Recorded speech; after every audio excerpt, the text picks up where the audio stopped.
Hello again, everybody, and welcome to the Fantasy Roundup powered by Bet.NOLA.com. I'm Zach Ewing alongside Spencer Urquhart, and this is the debut edition of the Fantasy Roundup. I want to introduce Spencer. He is the newest member of the Bet.NOLA.com team, and he is better known to his social media followers as Spencer the Guru. And that is because he is the guru of fantasy football. He knows his stuff inside and outside, especially with football, but as we get into those seasons, we'll do some fantasy basketball and fantasy baseball as well. But for now, Spencer, let's talk a little bit about yourself to get started here, and then we'll talk about what's coming up on the Fantasy Roundup show and what y'all can expect. Spencer, just so you know, he is a Lafayette native. He is in 13 fantasy football leagues this year. He does draft rankings over the summertime. He's got social media live shows. Man knows what he's talking about. So, Spencer, tell us about your fantasy background. Hey, what's up, Zach? Man, I'm feeling good to be on here live with you, man. It's exciting to be on here on Bet.NOLA, and yeah, I'm not really excited to get this going with y'all. I've been playing fantasy football since I was 6. I was 6 years old and started on Instagram in 2014. Built up a community there. Y'all can go check it out at Spencer the Guru. We do, like Zach said, rankings, live shows, all that. So it's a lot of fun. Ended up somehow in 13 leagues. And yeah, it's going really well, man. I'm excited to see how this year is going to shake out. Yeah, it's as you were telling me before. Oh, hey, week 1 didn't go quite as good as you want, but we're not here for week 1. We're here for weeks 15 and 16 and 17. We want to get into those fantasy playoffs. We want to win our Bet.NOLA.com viewers some championships and some prizes and DFS and those sorts of things. And we don't expect you to go 13-0. It's okay if you don't. But here's how the show will go. Every week, every Wednesday, we're going to recap last week from a fantasy perspective, talk about some of the top scorers, some performances that surprised us. We're each going to pick an MVP for the week. We're not here to tell you to start Patrick Mahomes and Christian McCaffrey every week. That we figure you know that part. But we are here to tell you who under the radar can improve your team on the margins, who to start, who to sit. Want you to submit your questions. You can submit them on social media to the Bet.NOLA feeds or to Spencer the Guru and ask your questions. Who should I start? Who's a good DFS value? And then we're going to get into next week. We're going to talk about some of those DFS values. We're going to talk about waiver wire pickups. A lot of waiver wire deadlines are on Wednesday evenings, and so we'll try to talk about that. And then we're going to pick our sleepers for the next week, in this case, for week 2. So let's get started. Let's take a look back at week 1, the top scoring quarterbacks in the NFL in fantasy football in week 1. And number 1 was Kyler Murray, the Cardinals, one of the surprises of the week, taking out the Tennessee Titans. Mahomes was number 2. And then you see the value of garbage time. Jared Goff, number 3. Spencer, are you buying Jared Goff, or was this just like a one-time, hey, he racked up a lot of garbage time points and we can't expect that every week? Yeah, I wouldn't want to count on Jared Goff as a consistent option, but he is somebody that I believe is going to be the garbage time king because their defense is really bad. It's really bad in Detroit. Then they just lost their top cornerback, Jeff Okudah, to an Achilles injury. So I'm thinking Goff, while he's not somebody I would trust as my primary quarterback, he makes for a decent second quarterback because in the right matchups, I think he'll put up some pretty nice points because they're gonna be forced to throw, being that they don't have much of a defense. That's one of those ones where whatever Jared Goff has at halftime, don't worry about it because they're probably down a couple touchdowns and he's going to make it up for you. So if you're in a super flex or a 2-quarterback league, you're feeling pretty good if Jared Goff's your QB2. Otherwise, I don't know if you want to stash him on the bench. Maybe depends on who your number 1 is. The other surprise on this list, of course, is Jameis Winston. I know you said you had some shares of Jameis. I believe, don't quote me on the stat, but I believe was the first quarterback in NFL history to throw for 5 touchdown passes and less than 150 yards. So the yardage wasn't there, but the touchdowns are the name of the game in fantasy football. And then, of course, we finish up with Tom Brady, who had a big night on Thursday. So, Spencer, Jameis Winston, somebody you can count on in fantasy going forward. Oh, I think so. The Saints offense looked pretty legit. They didn't even need he didn't even need volume to put up the numbers. He was able to run a little bit, and of course the 5 passing touchdowns what really did it for him. He showed that the Saints offense can still function at a high level without Drew Brees, which was the big question this offseason. I know it's just 1 week, so don't overreact and go drop your main quarterback for Jameis, but Jameis has definitely shown that that he's somebody that most weeks I believe he'll put up nice numbers and be in the QB1 conversation. Okay, so that was your top scoring quarterbacks for the week. How about a quarterback who disappointed you or who you've downgraded after one? Well, one thing we want to avoid is week one overreactions, but what is a legitimate week one reaction for a quarterback or say, I don't know about that guy?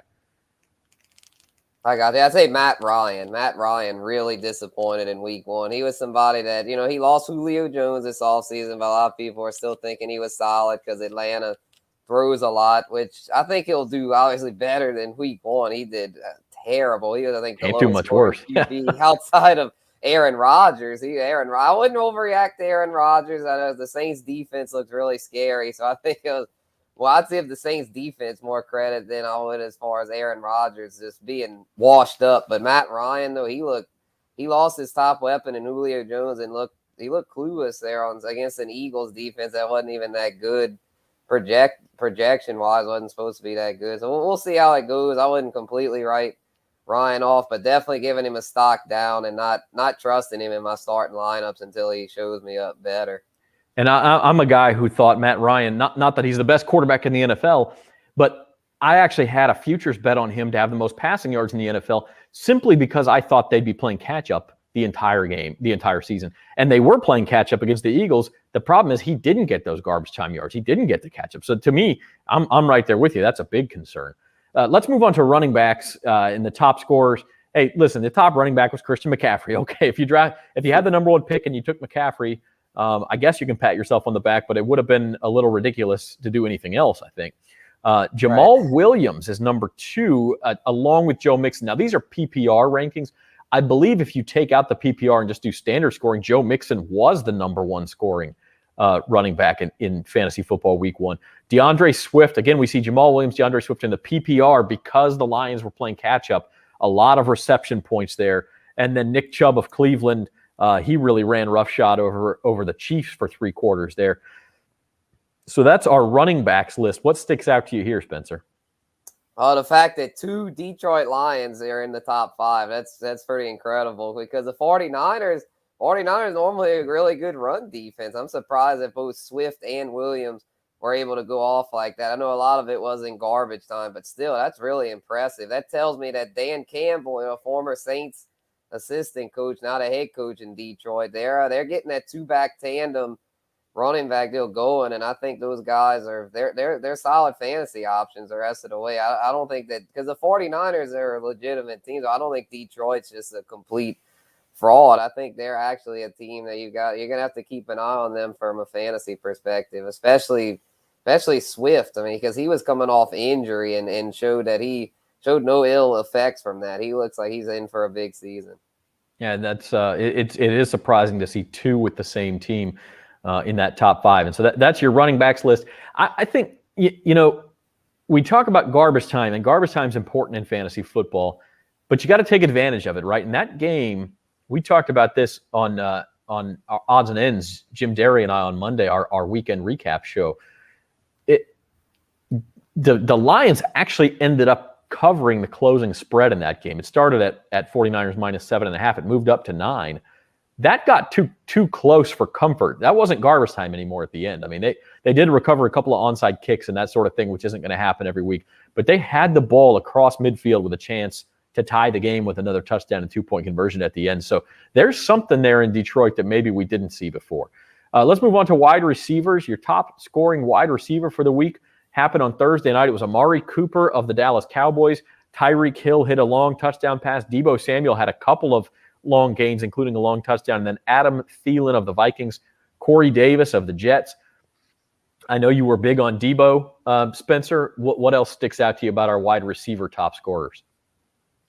All right, yeah, I would say I'm surprised at how well Corey Davis did. I was thinking he'd do pretty well, being that he's the primary target now with the Jets. Him and Zach Wilson have good chemistry, but I didn't expect him to do quite this good against a solid Panthers defense. So yeah, I was really impressed with Corey. I think that Jets offense might not be as bad as people are thinking, because with him there, they look like him and Wilson. They could do some damage. Now, I'm on the Zach Wilson train. I really think he may, by the end of the year, be something be something worth watching. I don't know if he's a starting quarterback in fantasy football and season long, but maybe in a DFS perspective, you can pick your spots with Zach Wilson. And obviously Corey Davis, start him every week if you have him on your team, because he's a big-time talent. So those are our top wide receivers. One thing there you notice is all of the wide receivers, at least in a PPR format, which I would say at least half of the leagues around are PPR anymore. I don't know, Spencer, if you disagree with that, but it seems like it's becoming more and more the standard. Yeah, they over half nowadays. I mean, pretty much all the ones I'm in are PPR. They about 8 or 9 of my 13 are PPR. And so if you're talking PPR, the wide receivers are scoring on average 10 to 12 points higher than the running backs. And that it's a little too late for draft advice, but sometimes you want to prioritize those wide receivers because they're the ones who are going to be the big scorers.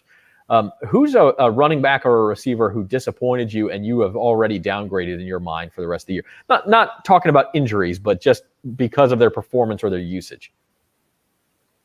I got you. Yeah, somebody that disappointed, going back to the Falcons, Mike Davis, the running back. He got a decent amount of usage, but he wasn't very efficient, and they just didn't seem like they could get a whole lot going in the running game. And also Cordero Patterson got some usage there, so I'm a little concerned about that whole situation. I know it's just week 1, but I'm thinking that could be a pretty a fantasy dead zone for running backs, because Atlanta, I think their passing game will get a little better, but their running game, I don't know. It was pretty bad last year, and it doesn't look too much better this year. I just got to be sure this is not just the Saints fan in you picking on the Falcons now. No, it's not. It's not. I was a little skeptical about Davis coming in, because I was all in with Calvin Ridley. Like, I'm still a big Calvin Ridley fan, having him in multiple leagues. So I think he'll be just fine. It's just Davis. I was just skeptical, though, because in relief of McCaffrey last year in Carolina, he started off pretty good, and then as the year went on, he didn't do so hot. So I was like, I don't think he's a starting back. I'm just confused that Atlanta didn't add more reinforcements to that backfield. Maybe Wayne Gallman, he was a healthy scratch this week. Maybe he'll eventually get into the rotation and take over, because he was actually not too bad in relief of Saquon Barkley last year with the Giants. Yeah, and it is concerning. I mean, I really thought Atlanta, they've still got a lot of talent on offense, but the fact that they couldn't even put it up after falling behind, not to keep harping on it, but that was concerning to me.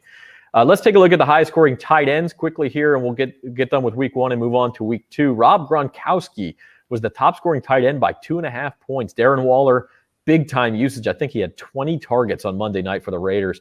TJ Hawkinson, again, another Detroit Lion, had a big day. Travis Kelce, expect to see his name in this top 5 every single week. And then look at that, number 5. It's a big gap between 4 and 5. But Juwan Johnson, a couple of touchdown catches for the Saints. He was really only used in the red zone, but still kind of surprising to see him. He was used heavily in the red zone. Is he a guy you'd feel comfortable starting week in and week out at tight end? Shoot, at this point, I'd probably say yes. I have him in a few leagues, and I'm glad I do, because the tight end pool, as any experienced fantasy football player knows, it gets thin quick once you get past like that big group, the big 3, Waller, Kelce, Kittle. Now you can maybe throw Hawkinson in there. It's a big drop off after those guys. And Juwan Johnson he made great catches to get those 2 touchdowns. He went up and got them, kind of showed flashes of Jimmy Graham-esque leaping ability. That was really fun to watch. And I think the thing of note, though, Adam Troutman did out-target him and out-snap him. So don't go too crazy for Juwan yet. But if he keeps this up, I think he'll continue to see the field more and more. And Troutman had a crucial drop this Sunday. So I think if Juwan keeps this up, he'll eventually take over as the primary tight end. And at this point, considering how thin the position is, I'd start him. Yeah, I'm a little concerned with the snap count, like you said, as we wrap up our top scoring tight ends there. Look, the red zone targets are great, and you can see what the Saints are thinking, because if you're facing a 3rd and goal at the 5, a 2nd and goal at the 7, that's such a security blanket for Jameis Winston to be able to say, throw that thing 9 feet in the air, and our guy's going to get it. You at worst it's an incompletion and we'll kick a field goal, but our guy's got a good chance at catching that thing for a touchdown pass.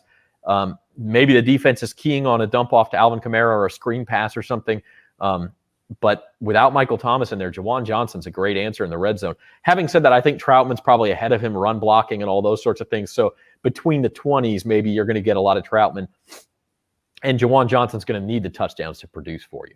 So after we go through all those top scorers, we picked a fantasy MVP of the week. Again, we're going to try to avoid picking a McCaffrey or a Mahomes here or a Devontae Adams, unless they really, really, really go off. We don't want to pick the number one guy at the position and say, hey, look, I told you so. So this is a guy who was a little bit under the radar and produced above and beyond what you expected from him. Spencer, who'd you go with for your week 1 fantasy star? All right, I went with Mr. Deebo Samuel, man. I was really excited to see him go off here. 9 catches, 189 yards and a touchdown, 31.9 PPR points, and even over 20 in standard where receivers get shafted because they don't get any of their receptions. So, yeah, I was so happy to see him do well because he's somebody that's battled injuries. So both his third year in the league, his first year, he was always hurt, constantly battling injuries. But when on the field, he would always produce. And he looks healthy this year, and look at the numbers. He's producing. So as long as he can have a clean bill of health, he's going to be a star a lot of weeks this year, I have a feeling. So that is Spencer's fantasy star. The hard part with the 49ers, you just don't know. I mean, they got a lot of talented guys, but Brandon Ayuk didn't get anything. This week it was Deebo. Right. Maybe next week it's Brandon Ayuk. The backfield's the same way. Raheem Mostert got hurt. We'll talk about Elijah Mitchell in a second. He went off. It's hard to pick a skill position player from that team and feel confident. Right, it's tough. I feel like Ayuk, he was a huge. If we're doing fantasy duds of the week, he'd be on the top of that list. He got a goose egg. Unfortunately, hurt me in league because I like the 49ers because they're an explosive offense. But like you said, Zach, they're just tough to predict usage wise. I think Ayuk will pick it up. The backfield's a mess. Mostert's out of the picture though. Now he's out for the year, so I'm thinking it'll be Mitchell and. He'll do it in Trey Sermon, those that drafted him. Don't panic there. I know he did bad too. Well, he didn't even play. He was inactive. Scratch. Yeah, so I'm thinking, though, he's got nowhere to go but up. He's going to be a guy to watch moving forward. Maybe a trade target if you can buy him low, or maybe even somebody drops him. You scoop him up off the waiver wire if you've got a spot to keep him. My fantasy MVP for week 1, and I'm going to go with an old standby, Rob Gronkowski. I mean, if you look at, Christian McCaffrey's number 1 running back. Patrick Mahomes is number 2 quarterback. Kyler Murray's number 1. We expected those guys. The biggest difference other than McCaffrey between one player and anybody else at his position was Rob Gronkowski, 2.5 points above any other tight end. And so if you drafted him, you probably were the 8th or 9th team to pick a tight end. Maybe, I'll take Gronk. He came through in a big way. 8 receptions, 90 yards, 2 touchdowns, 29 points PPR, 21 standard, number 1 tight end, far and away in week 1. It won't always be like that. But the thing that I liked about Gronk, was Brady was clearly looking for him in the red zone. There was one play in particular in that Thursday night game. Dallas came with an all-out blitz. Brady read it. Gronk read it. They were on the same page. And as the blitz came through, Gronk made a block and then released. And it was just an easy pitch and catch touchdown in a key moment in that game. So my fantasy star is Rob Gronkowski. Yeah, he definitely put in work, man. Gronk was I was a little down on Gronk heading into this year. I was thinking maybe that O.J. Howard coming back, their other tight end, could maybe hurt him, but he didn't. I think there wasn't much O.J. Howard. It was the Gronk show in this one, and I think he'll be solid moving forward. Last year his touchdowns were down, but like you said, this year it seemed like Brady was making that a point of emphasis. Maybe that's something he looked at this offseason, like, man, we need to get Gronk more involved near the goal line. So I feel like I like Gronk, but I feel like this may have been his pinnacle, though. I don't know if he'll quite keep up those numbers, but he's solid. No, he won't be number 1 every week, and he's got to stay healthy. That's the other thing. Anytime a guy is aging like that, you've got to worry about health week to week. Okay, let's move our focus to week 2. And first things first, waiver wire. If anybody is still looking for some waiver wire pickups, our rules on this are that it's got to be a guy who's owned by less than 30% of leagues, and we use ESPN for this, ESPN's fantasy leagues. Somebody owned in less than 30% of leagues who would be a good pickup, and you should stash or maybe even start this week. Spencer, your week 2 waiver wire pickups. All right, yeah, I was starting with, we had mentioned him a little while ago, the 49ers backfield with Elijah Mitchell, with Raheem Mostert now out for the season. Mitchell looks like he'll be their primary back for now. I've put a big emphasis on for now because we know how with Kyle Shanahan, they always love to rotate backs. But the fact that they gave that big of a workload to Mitchell tells me that he has the trust of the coaching staff. I think he'll at least be a big part of that committee each week, and is definitely, if you need a running back, he's definitely one of the target receivers. Jerry Jeudy is out now for Denver. He hurt his ankle, kind of a tough break there. A high ankle sprain. He's out 4 to 6 weeks. So keep an eye on KJ Hamler. He's somebody that I think is going to absorb a lot of those targets. With Cortland Sutton coming off ACL surgery, they feel like Hamler is a guy that could really do well in that Denver passing game, which showed pretty good progress this week with Teddy Bridgewater. And then Jawan Johnson, who we mentioned at tight end, he's somebody that he's getting targeted in the red zone, and that's a huge key for tight ends in fantasy, especially if it's because it's hard to find those target hogs. If you're getting those red zone looks, that can make up for a lack of targets, and I think Jawan will keep getting better as the year goes on. Now, one question as we look at Spencer's waiver targets there. KJ Hamler over Tim Patrick. Why did you go Hamler over Patrick? Could be the other guy in Denver who might be seeing more targets with Jeudy out. Right. Yeah, Patrick could be solid too. I just feel like Hamler's got more upside. He's a little more explosive. He's the guy that I feel like is going to be able to take the top off the defense and has a little more potential there. I mean, Patrick isn't bad per se, but I just feel like Hamler. If I'm going for I'm trying to swing for league winners. I'm trying to get guys that could really elevate my team and make my starting lineup, and I feel like Hamler could be one of those guys. I like it. I like it going after the upside. I tried to pick different guys. Obviously, I think Elijah Mitchell is the guy you've got to pick up, especially if you need a running back. Like you said, with Mostert out, with Trey Sermon's status unknown, I think Elijah Mitchell's a guy who ought to be rostered everywhere. But my waiver wire targets, I went with Rondale Moore of Arizona. He's owned by 19.8%, so he's not going to be available in everybody's league. But listen, he had half as many snaps as A.J. Brown in Arizona and had twice as much production, more than twice as much.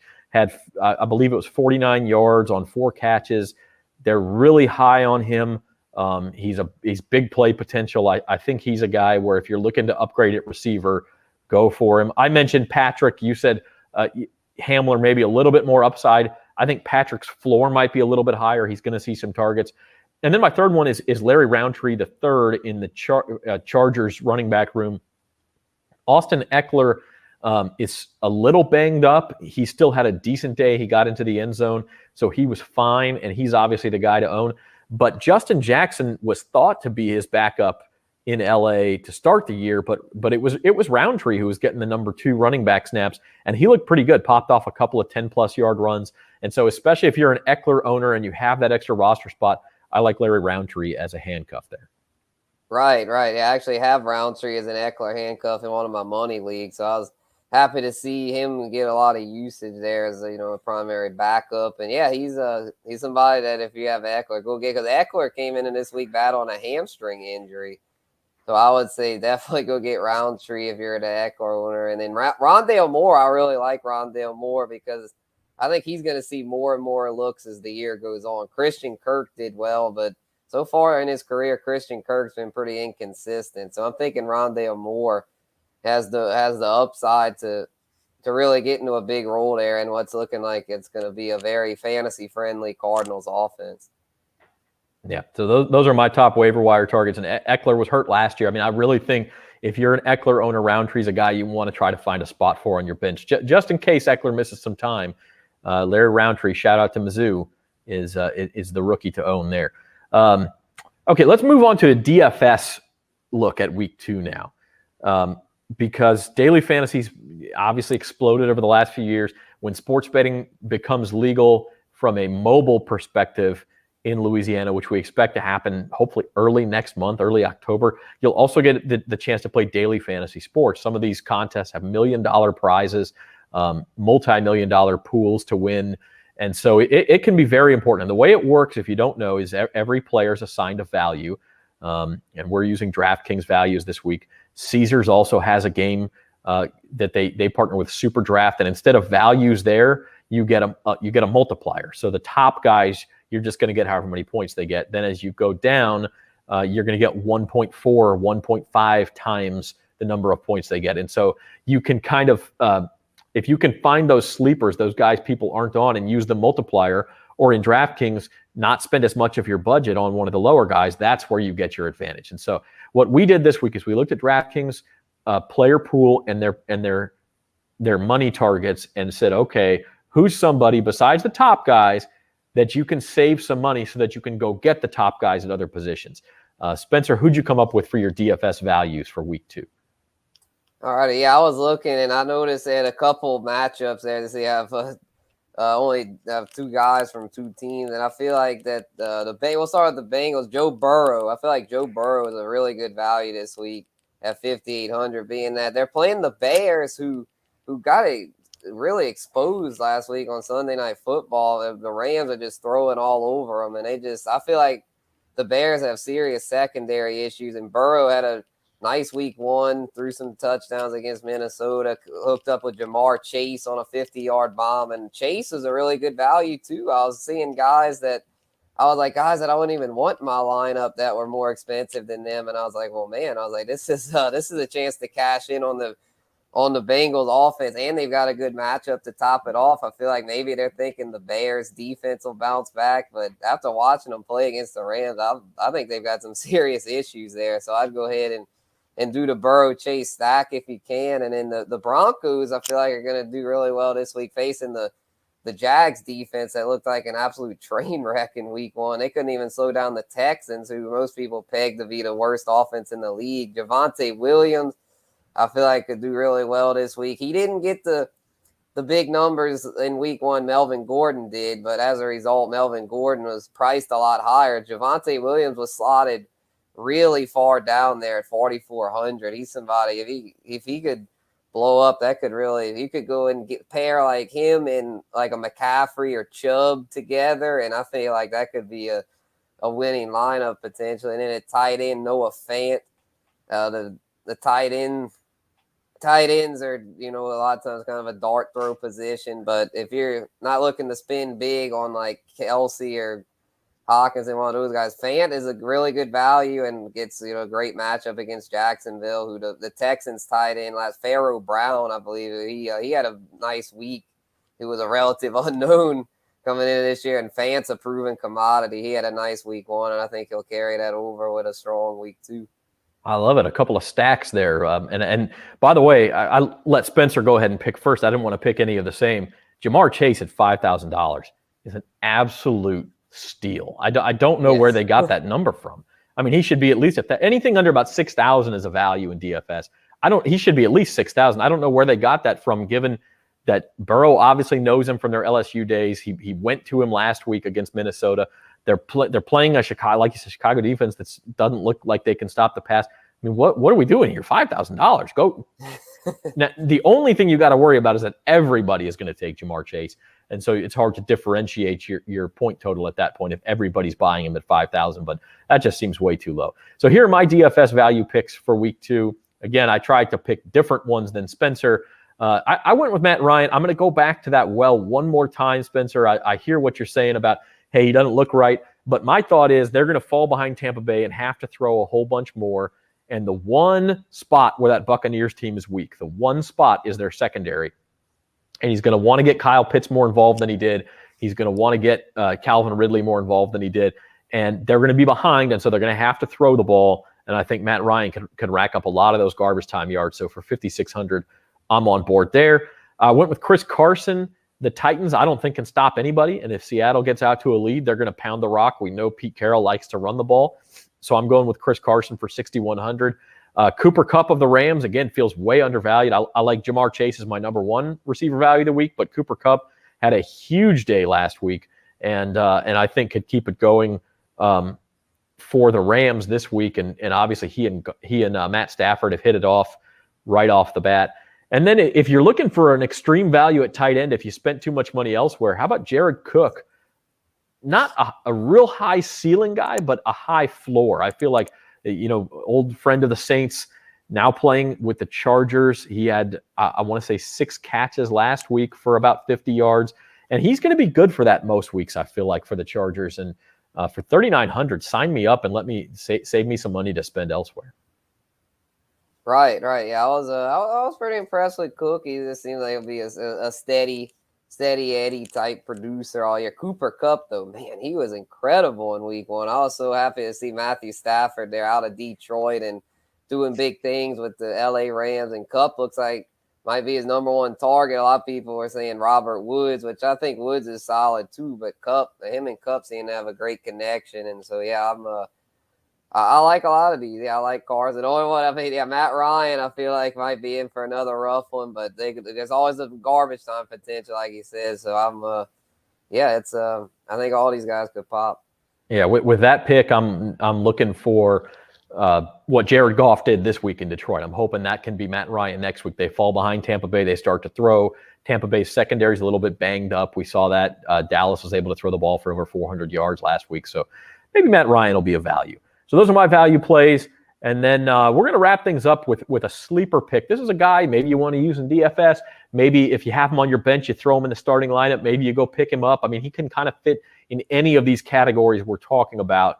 But our sleeper for week 2, based on the matchup, based on everything else, who we like. And Spencer, you went back to a guy who was really, I believe you said he was your number 1 sleeper of the offseason. And he only had 1 catch on Sunday. But again, the Saints didn't really have to throw the ball much. So you went with Marquez Callaway. Right. Yeah, I'm definitely going back to Callaway. I'm not at all worried because I've planted my flag with Callaway, saying he's my top sleeper. And I think he was a product last week of 1, game script. The Saints got a big lead, and 2, the matchup. He was having to go up against one of the top shadow corners in the league, Jair Alexander, arguably the best cornerback in the league. So I would definitely not panic over his week 1 struggles. He's somebody that I think could really take advantage of the Panthers defense that got torched by Corey Davis this past week. I mean, he's their number 1. So their cornerback room isn't that great. I don't think J.C. Horn, the rookie, probably still got some growing up to do. So I'm thinking that Callaway is going to bounce back in a big way here. I'm thinking he'll get back leading the team in targets, and he'll be a great flex play with upside for more.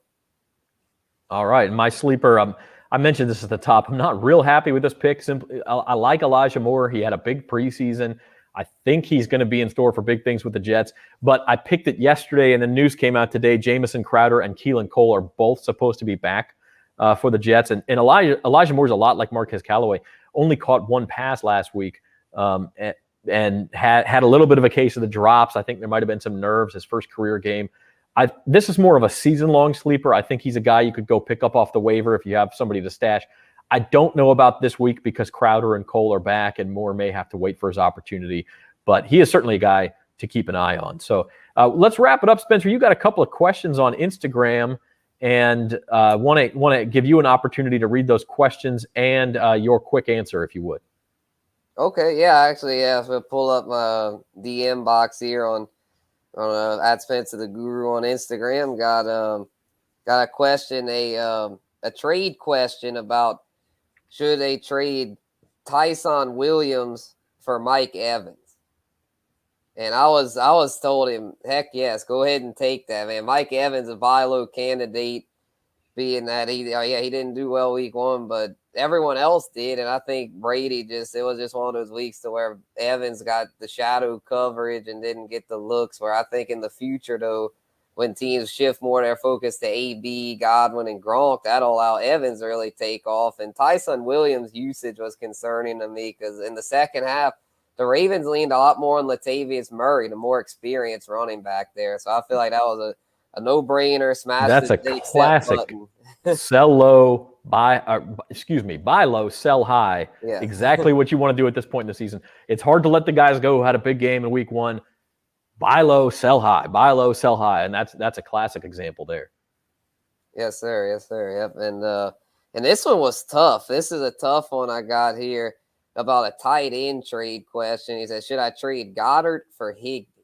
And I was like, man, I would say I would probably just stay put here. I feel like because they're both pretty equal, I don't really see where he'd be gaining much there. It is a PPR. Higbee could do really well there with Stafford, but Goddard did well this week, caught a touchdown, seemed to have good chemistry with Jalen Hurts. So I'd say just go ahead and keep Goddard. There's no need to make a trade unless you feel like you're benefiting. All right. So if you have a question for Spencer the Guru, you can ask him a lineup question. You have a DFS dilemma once DFS becomes available in the state. He's at Spencer the Guru on Twitter and on Instagram. You can also ask the Bet.NOLA accounts. We'll get the question to Spencer, and he's happy to answer your fantasy questions. That's what we're here for all season long. This has been the Fantasy Roundup. I hope you enjoyed it. We'll be back every Wednesday during football season to talk a little fantasy football. And Spencer, I hope those 13 leagues go well for you in week 2, man. Yeah, hopefully a little better than this week. The record of 5-8, but we'll shake back. Had some tough breaks. We'll do better next week for sure. If he goes 5-8 too much longer, we're taking him off the air. I'm just saying that right now. So I gotta step it up. Pressure's on now. The pressure's on. No, we got faith in you. Hey, thanks for joining us. It's the Fantasy Roundup. Check out bet.nola.com. Tomorrow, we're going to have our newest installment of the Cashin' In with Carville contest, and we are going to have the At the Book show for week 3 in college football, week 2 in the NFL. Make our picks, have a lot of fun. It'll be me and Jim and Devin for that one. So tune in and make sure you join us for the Fantasy Roundup every Wednesday as well. Have a good day, everybody.